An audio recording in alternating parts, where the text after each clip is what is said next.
this question came from someone, and I wish I'd asked it. Explain face stories, please. Yeah, so they're What is it? They're in the book, and it's funny. It's the last thing. The book was like almost going to go to print. Yes, the book that I feel uncomfortable sits on the table during this podcast. The book talks about is the last thing I put in the book because I submitted the book and it was like, cool, that's final. And I was like, actually, I want to put one last thing in just in case I never write a book again, which I can't conceptualize doing that. But the face stories are what my mum used to do to me when I was stressed and also when I was struggling to fall asleep. And she would tell a story and trace the story using her finger on my face.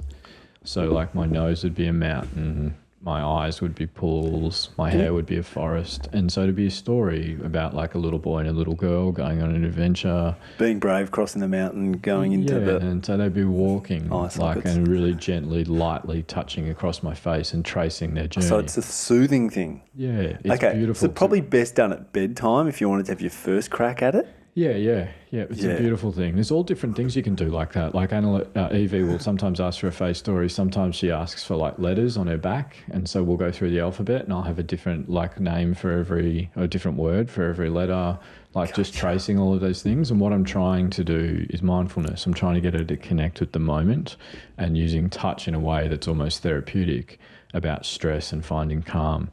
And that my mum, and that's like, that didn't come from my training, that came from my mum. So it's just this beautiful bit of my childhood that's in the book. This podcast is brought to you by Guiding Growing Minds, a social enterprise that aims to give all children the best opportunity to reach their potential and succeed in living rich and meaningful lives.